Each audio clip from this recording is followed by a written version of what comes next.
Hello friends, இன்றைக்கி நம்ம சேனலில் சாக்லேட் கேக் எப்படி செய்யறதுனா பார்க்க போகிறோம். வாங்க வீடியோக்குள்ளே போகலாம். அதுக்கு ஒரு பவுலில் 3 முட்டை ஆட் பண்ணிக்கலாம்.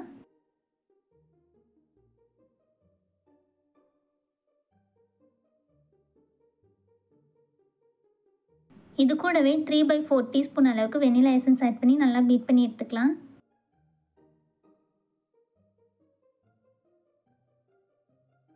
இந்த அளவுக்கு ஃபோமி கன்சிஸ்டன்சி வர அளவுக்கு பீட் பண்ணதுக்கப்புறம் 3/4 கப் சுகரை கொஞ்சம் கொஞ்சமாக ஆட் பண்ணி பீட் பண்ணி எடுத்துக்கலாம்.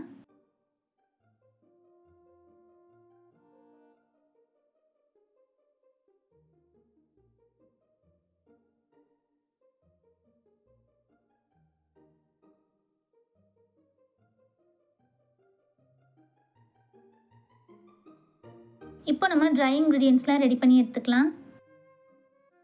ஃபஸ்ட்டு 3 டேபிள் ஸ்பூன் அளவுக்கு கொக்கோ பவுடரை சலிச்சு எடுத்துக்கலாம்.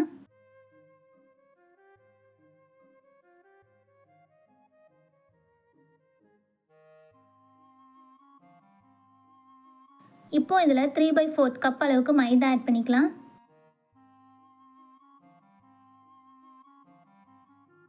இது கூடவே 3/4 டீஸ்பூன் அளவுக்கு பேக்கிங் பவுடர் ஆட் பண்ணிக்கலாம். பேக்கிங் பவுடர் எவ்வளோ ஆட் பண்ணுறோமோ அதில் பாதி அளவுக்கு பேக்கிங் சோடா, அதே அளவுக்கு சால்ட்டையும் ஆட் பண்ணி இதையும் சலிச்சு எடுத்துக்கலாம். இப்போ நம்ம பீட் பண்ணி வச்சுருந்த அந்த எக்கில் 2 டேபிள் ஸ்பூன் அளவுக்கு ஆயில் ஆட் பண்ணி பீட் பண்ணிக்கலாம். ஆயில் ஆட் பண்ணதுக்கப்புறம் ரொம்ப பீட் பண்ணக்கூடாது, ஒரு ஃபியூ செகண்ட் பீட் பண்ணி எடுத்துக்கலாம்.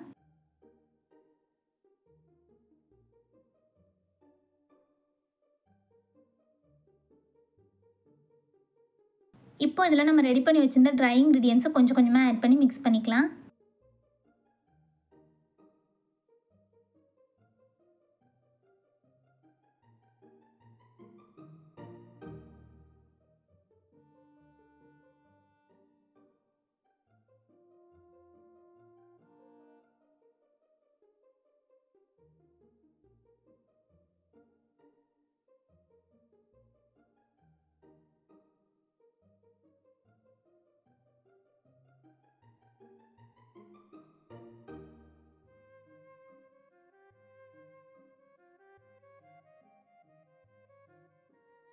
ட்ரை இன்க்ரீடியன்ட்ஸ் எல்லாத்தையும் ஆட் பண்ணதுக்கப்புறமா 2லேருந்து 3 டேபிள் ஸ்பூன் அளவுக்கு பாலை கொஞ்சம் கொஞ்சமாக ஆட் பண்ணி மிக்ஸ் பண்ணிக்கலாம்.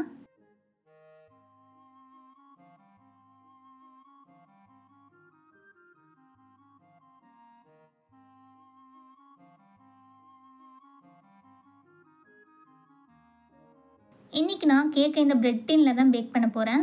அதுக்கு முன்னாடி ஓடிஜியை 180 டிகிரியில் 5 நிமிஷம் ப்ரீ ஹீட் பண்ணி எடுத்துகிட்டு அதுக்கப்புறம் நம்ம கேக்கை பேக் பண்ணி எடுத்துக்கலாம்.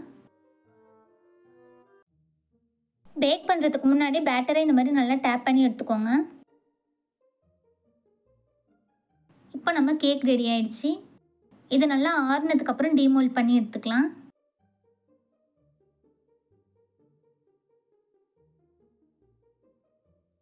டீமோல்ட் பண்ணதுக்கப்புறம் நம்மளுக்கு எப்படி வேணுமோ அந்த மாதிரி கட் பண்ணி எடுத்துக்கலாம். இந்த வீடியோ உங்களுக்கு பிடிச்சிருந்துச்சுன்னா லைக் பண்ணுங்கள், ஷேர் பண்ணுங்கள். நம்ம சேனலை சப்ஸ்கிரைப் பண்ணாதவங்க சப்ஸ்கிரைப் பண்ணுங்கள்.